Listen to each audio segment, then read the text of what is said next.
Me no makwekwe sa sempa kania. Se me nam na meti asempa no ma amane a na ma no keka me. Anyem bia wate ANS Trading Agency Limited nka. Se wo ka se door to door for no de na e watwa. E sense obi ne wa wo se wo ho sa door to door business nim. Wo nneoma wo UK a wo de kɔ Ghana. Ana se Germany a wo de kɔ Ghana. 3 to 5 weeks e be kwa kodu nipa ne pono no se try. Na de mo demonstration wo se adwuma de we mu ne se wo ho bo no. E da fom se bɔkɔ. ANS Trading Agency Limited. E wo air freight special service. And nneoma no ye de be fa plane. Entintempa na akwa kodu. Obetima fa sa pra we ya so de nneoma free Ghana akwa UK ana Germany. FGG dem which na also agina ye na men drop bomb. ANS Trading Agency Limited pe and a 40 footer any 20 footer container. Ye for UK ediko Ghana ana Germany ediko Ghana. Omo manuoma ye mere import o export o dem there for you. Omo Ghana na money 0249 170 423. UK has over free 0790 802 7527. Germany 09173 771 2733. Ubenya ANS Trading Agency Limited. Our West Croydon ANS Trading Agency Limited. Quantum Brantem. Wana beboya baso. Maybe next time in a fill up from the bebro.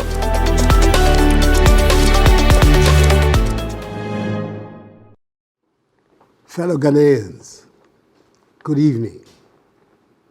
Tomorrow, Sunday, August 4th, we will be celebrating Founders' Day, a day that holds great significance for our nation.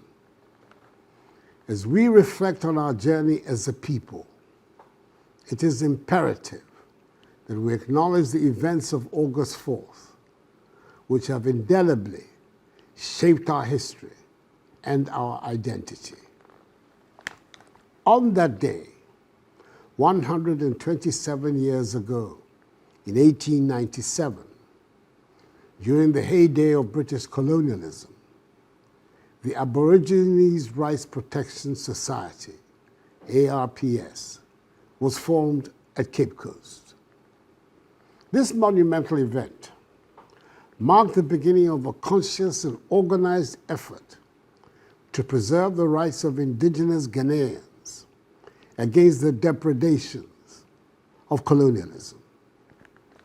The Aborigines Rights Protection Society laid the basis for the political awakening of our people, advocating for land rights and pushing back against the oppressive policies of the British colonial administration. Their courage and vision set the stage for future movements that will strive for greater autonomy and self-determination. The formation of the Aborigines Rights Protection Society was both a reaction to the immediate threats posed by colonialism and a proactive effort to ensure that the rights and dignity of our people were safeguarded.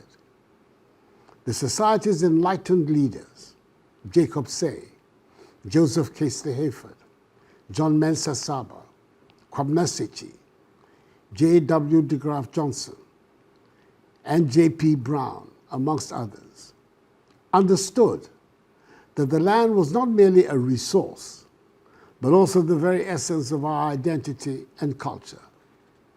They organized petitions, held meetings, and mobilized communities to resist the arbitrary appropriation of land by the greedy hands of British colonialism under the 1897 Crown Lands Bill, which led to its withdrawal. Unlike in the case of our brothers and sisters in Eastern and Southern Africa, whose deprivations continue till today, we never lost control of our lands because of the intervention of the Society. Their work was proof of the power of unity and collective action in the face of adversity. Fast forward to August the 4th, 1947, exactly 50 years later, another seminal event took place. The formation of the United Gold Coast Convention, UGCC, the convention at Salt Pond. This organization, spearheaded by illustrious forebears, marked a turning point in our quest for independence. The UGCC brought together a coalition of leaders who shared a common vision of a free and prosperous Ghana. Their efforts culminated in the eventual birth of our nation as an independent state.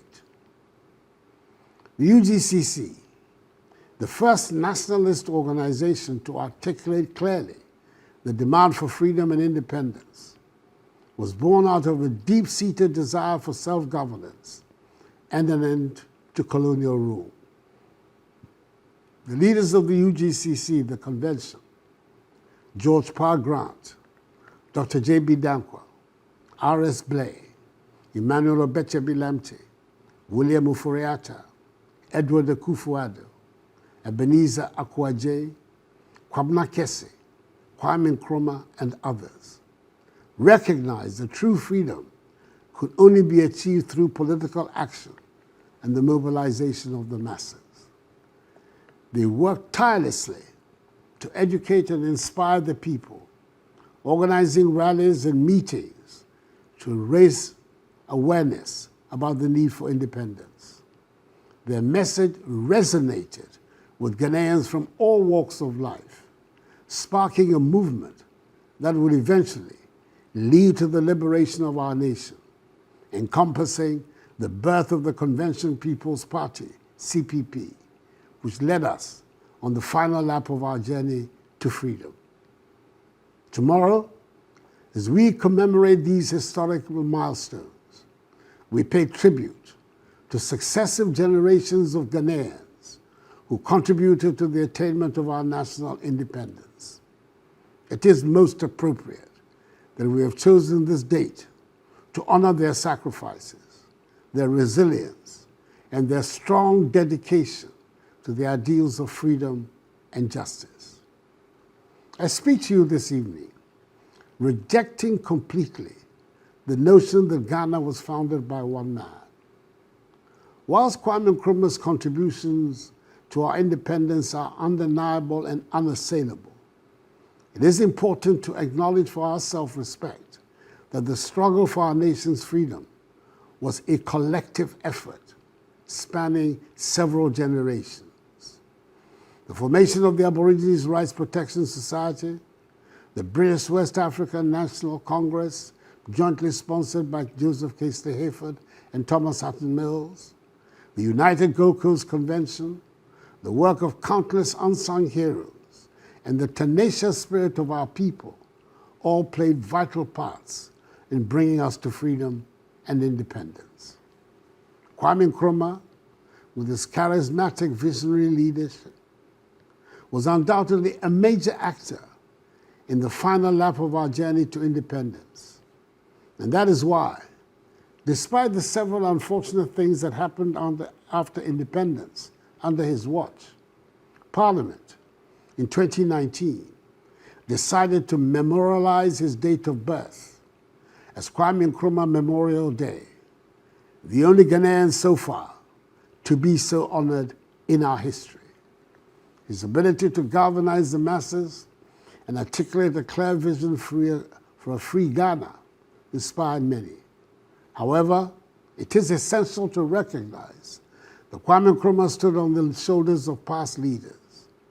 The groundwork laid by the Aborigines Rights Protection Society, the British West African National Congress, the United Gold Coast Convention, and many other organizations and individuals provided the foundation upon which Kwame Nkrumah built the Convention People's Party, CPP. And indeed, that is why he was careful to associate the name of his new party with that of the convention. The contributions of the leaders before him were instrumental, as is natural in the continuum of history, in shaping the political landscape that facilitated Kwame Nkrumah's rise to prominence.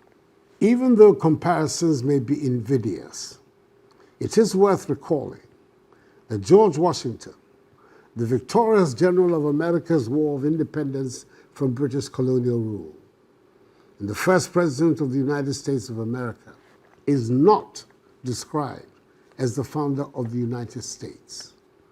The accolade of the Founding Fathers is reserved to the group of 56 persons who assembled at the Philadelphia Convention of the Continental Congress to write and promulgate the Constitution of the United States of America. August 4th is a day that should remind us of the values that have guided us through the years: respect for the rule of law, observance of human rights, including individual freedom, and the pursuit of a free democratic society. These values are a reflection of the vision of those who founded the Ghanaian nation and have been crucial in shaping our national character. The sacrifices of our forebears have given us the open society we enjoy today. We are a democratic nation, governed on the basis of the separation of powers by the rule of law and respect for human rights. The Fourth Republic has proven to be the most enduring because it is the republic, above all, that arguably has given the fullest expression to the aspirations of the men and women who gathered in Salt Pond on that faithful day in 1947. In recent times, after the predictable initial turbulent decades of our post-independence checkered history, we've witnessed great changes in Ghana.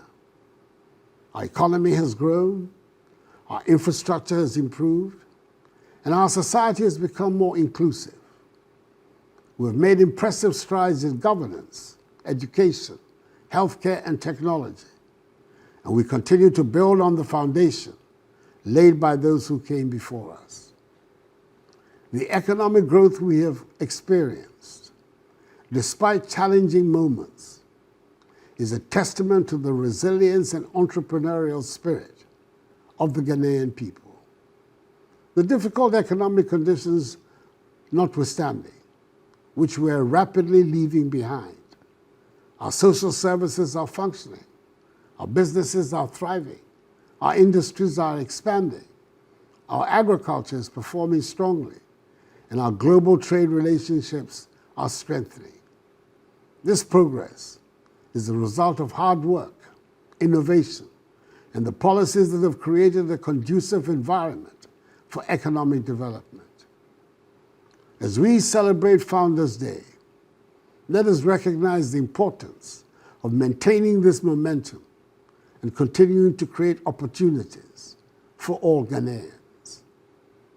Our infrastructure has seen remarkable improvements, from roads, bridges, railways, to schools and hospitals.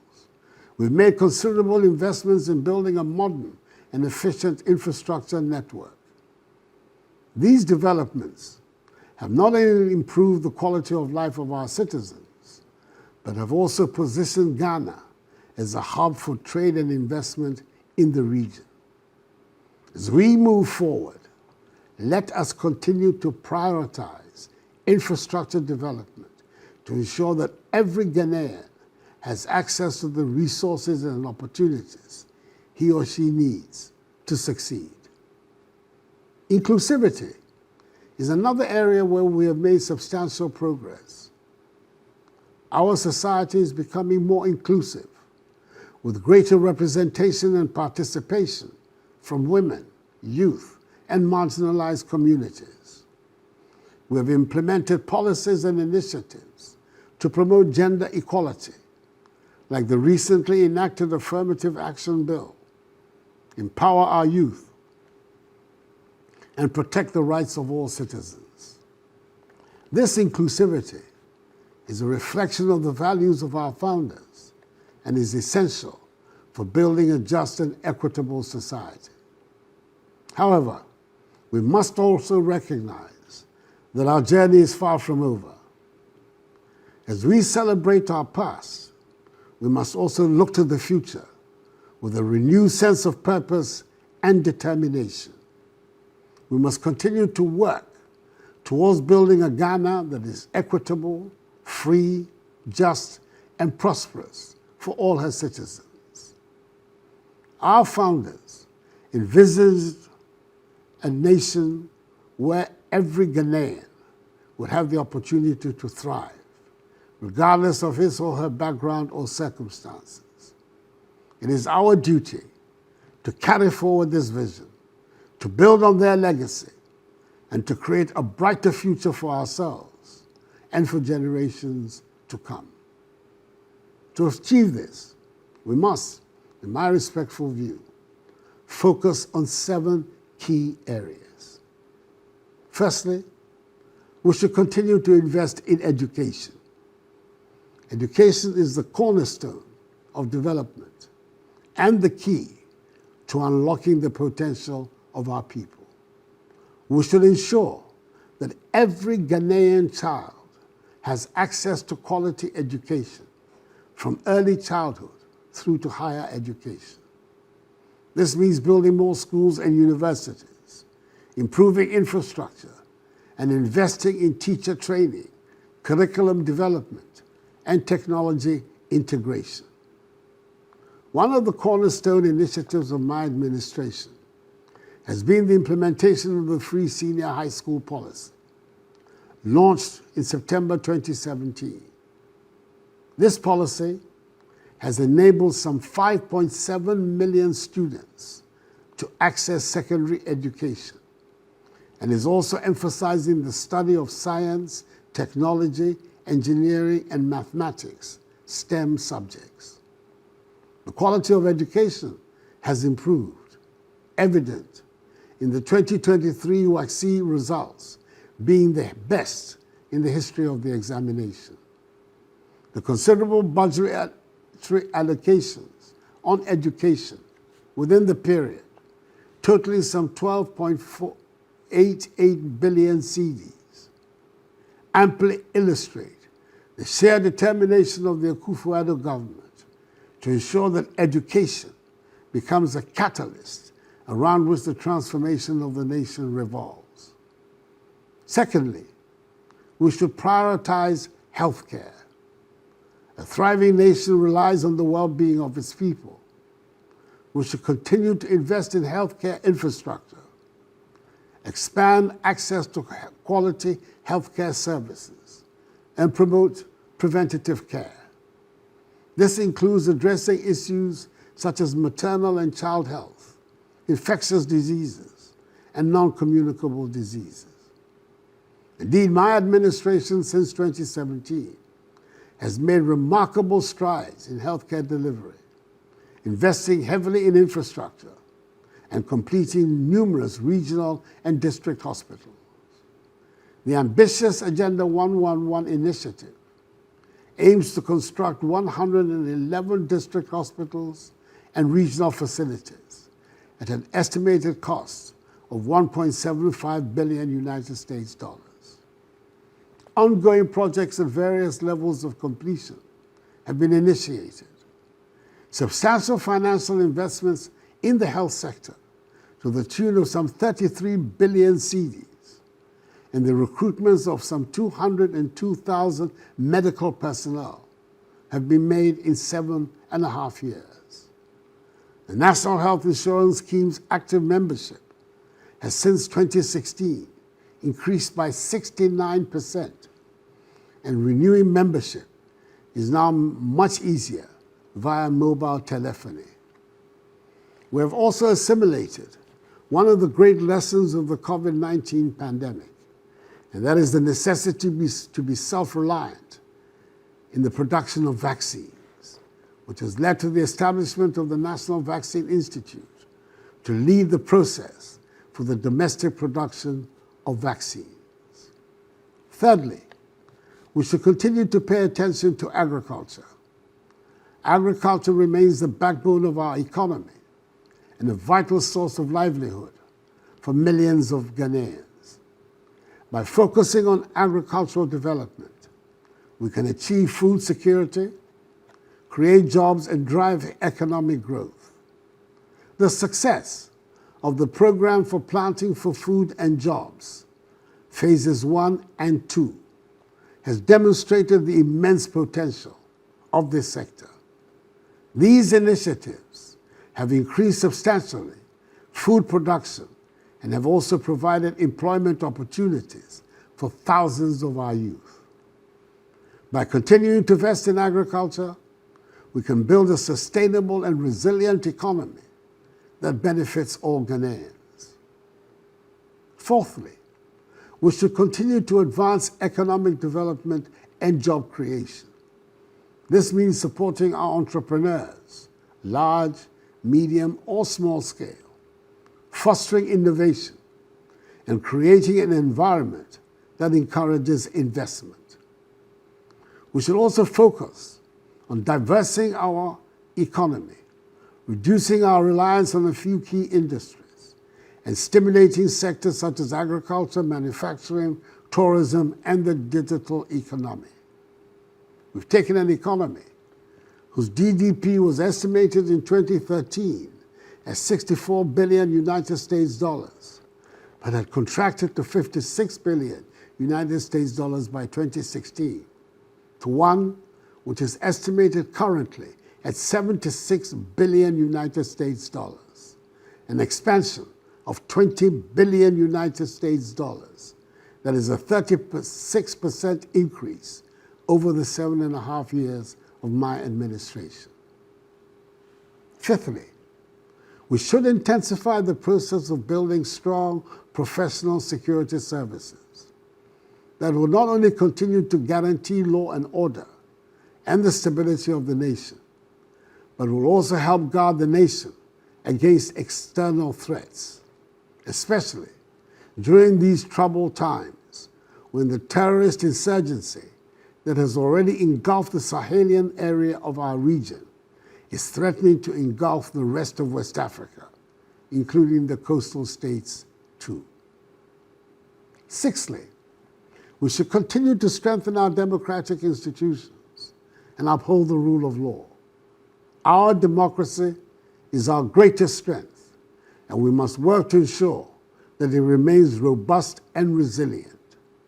This means protecting the independence of the judiciary, encouraging transparency and accountability in public life, and safeguarding the rights and freedoms of all citizens, including their right to criticize the measures of the government of the day, even when, on virtually all occasions, the allegations of current misconduct are entirely baseless and groundless.